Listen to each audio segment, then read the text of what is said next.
तो लाडली बहना योजना के लिए 3 अपडेट है। सबसे पहले उन 3 अपडेट्स पर चर्चा करेंगे। उसके बाद में सरकार ने एक बड़ा फैसला लाडली बहना योजना के लिए लिया है, उस बड़े फैसले पर भी बात करेंगे। नमस्कार, स्वीकार कीजिएगा, मेरा नाम कृष्णपाल राठौर है और आप महारो मध्य प्रदेश का स्पेशल शो देख रहे हैं। सबसे पहले बात करते हैं उन 3 अपडेट्स की। 3 बड़ी अपडेट जो सरकार की तरफ से है, उन 3 बड़ी अपडेट्स को समझ करके हम इस पर चर्चा करेंगे कि सरकार ने लाडली बहना योजना के लिए ऐसा क्या बड़ा फैसला लिया है। दरअसल सबसे पहली अपडेट तो यही है कि लाडली बहना योजना में से अब कुछ बहनों के नाम काटे जाएंगे। सबसे पहली अपडेट यह है, सरकार लाडली बहना योजना में जिन महिलाओं के नाम जोड़ रही थी उनमें से कई महिलाओं के नाम कटेंगे। 1,63,000 महिलाओं के नाम काटे जा रहे हैं नए साल की खुशी में। 1,63,000 महिलाएं अब इस योजना का लाभ बिल्कुल भी नहीं ले पाएगी, बिल्कुल भी नहीं ले पाएगी। आप सोचिए, 1.5 लाख से ऊपर जो महिलाएं हैं उनको लाडली बहना योजना का लाभ अब नहीं मिलेगा और यह सरकार की अपडेट है। और यह लाभ किन किन महिलाओं को नहीं मिलेगा इस पर भी आपसे बातचीत कर लेते हैं। जो 60 वर्ष से ऊपर तक की महिलाएं हैं उनको लाडली बहना योजना का लाभ अब नहीं मिलेगा, जो 60 साल से ऊपर हो चुकी है।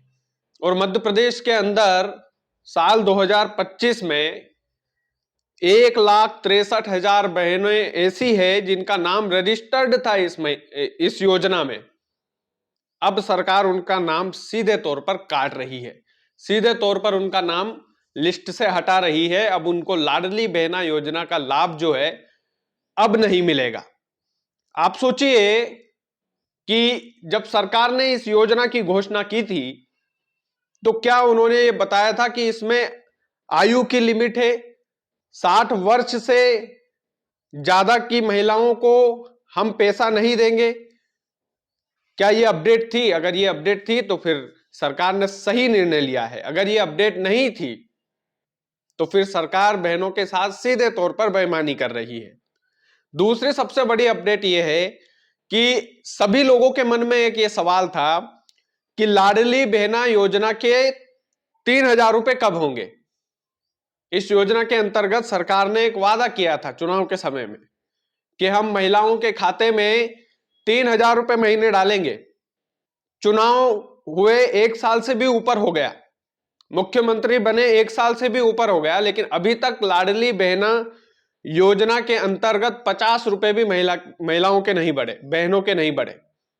उस पर मुख्यमंत्री जी से 2 दिन पहले स्टूडियो में बैठकर एक पत्रकार ने सवाल पूछा।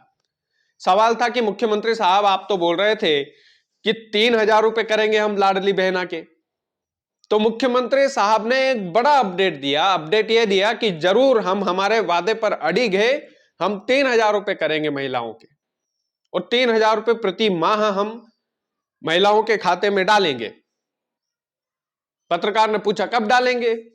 उन्होंने बोला कि जब हमारे 5 साल कंप्लीट हो जाएंगे तब तक महिलाओं के खाते में 3,000 रुपए महीना राशि आने लग जाएगी। आप सोचिए कि मध्य प्रदेश कर्जे में है वो तो ठीक है, वो दूसरी बात हो गई।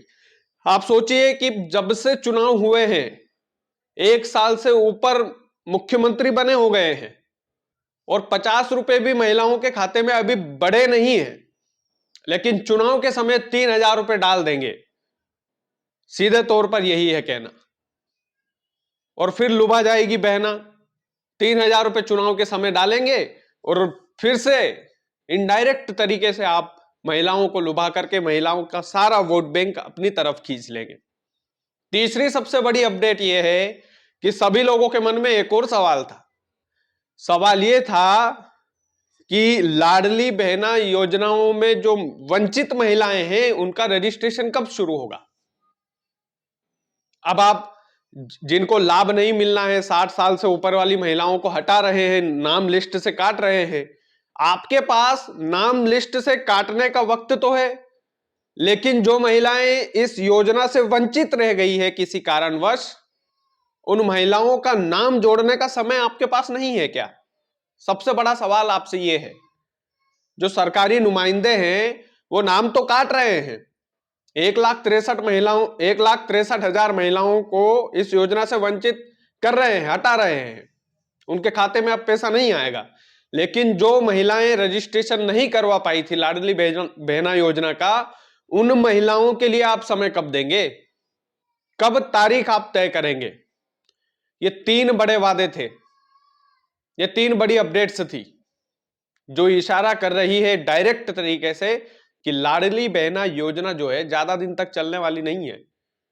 सीधे तौर पर यह योजना बंद होगी और मुख्यमंत्री मोहन यादव ने सीधे तौर पर एक बार यह भी कहा मंच से कि हां, लाडली बहना योजना का भार तो पड़ रहा है सरकार के ऊपर, लेकिन लाडली बहना योजना की वजह से ही आप मुख्यमंत्री बने हो, इस बात को मत भूलिए। आपने सीधे तौर पर बोल तो दिया कि लाडली बहना योजना का दबाव तो है, सरकार पर भार तो पड़ रहा है, आर्थिक गतिविधियों पर भार तो पड़ रहा है, लेकिन मुख्यमंत्री जी आप भी लाडली बहना योजना की वजह से मुख्यमंत्री हो आज, इस बात को आपको कभी भूलना नहीं चाहिए। और शिवराज सिंह चौहान जो पूर्व मुख्यमंत्री थे वो कहते थे कि हम लखपति बहनें बनाएंगे। अरे लखपति तो छोड़िए, आप तो 3,000 रुपए खाते में डाल दीजिए और जो महिलाएं वंचित रह गई है उनका नाम जुड़वा दीजिए लाडली बहना योजना में। सीधा गणित है। आप जब जो 60 वर्ष की महिलाएं हो चुकी है उनका नाम हटाने का समय आपके पास है, तो जोड़ने का भी समय होना चाहिए ना। और फिर कमलनाथ जो है पूर्व मुख्यमंत्री मध्य प्रदेश के, विपक्ष के बड़े नेता, उन्होंने सीधे तौर पर बोला है कि भैया लाडली बहना योजना अब ज्यादा दिन तक नहीं चलेगी। मोहन सरकार ने 3,000 रुपए का वादा पूरा नहीं किया, मोहन सरकार नई बहनों के नाम जोड़ नहीं रही है, मोहन सरकार जो 60 वर्ष की बहनें हैं, 60 वर्ष से ज्यादा आयु की, उनके नाम हटा रही है। और मोहन यादव स्वयं मुख्यमंत्री के तौर पर भरे मंच से बोलते हैं कि हमारे ऊपर दबाव है इस योजना का। एक भी पॉजिटिविटी लाडली बहना योजना को लेकर सरकार के मन में नहीं है। यह सीधा इशारा कर रही है कि अब लाडली बहना योजना कब बंद हो जाए इसका कोई ठिकाना नहीं है, कब बंद हो जाए इसका कोई भरोसा नहीं है। और यह बात तय है कि विपक्ष के नेताओं को इसकी आवाज मजबूत तौर पर उठाना चाहिए। यह आपके पास मौका है, आपके पास ये चांस है कि आप जितने भी जो विपक्ष है वो सड़कों पर उतरे कि 3,000 दो, नहीं तो हम नहीं उठेंगे। ये विपक्ष को काम करना चाहिए। सरकार जो वादे पूरे नहीं कर रही है, केवल एसी वाले कमरे में बैठ करके आप ज्ञान बांट देंगे कि 3,000 नहीं कर रही, 3,000 नहीं कर रही है, 1,00,000 2,00,000 उसको देख लेंगे, उससे काम नहीं चलेगा। बड़ा आंदोलन बहनों के पक्ष में आप लोगों को करना चाहिए और विपक्ष कहीं ना कहीं इसमें कमजोर दिखाई दे रहा है। बाकी आप वीडियो को ज्यादा से ज्यादा शेयर कीजिएगा। चैनल यदि आपने सब्सक्राइब नहीं किया है तो प्लीज कर लीजिएगा। बहुत बहुत धन्यवाद।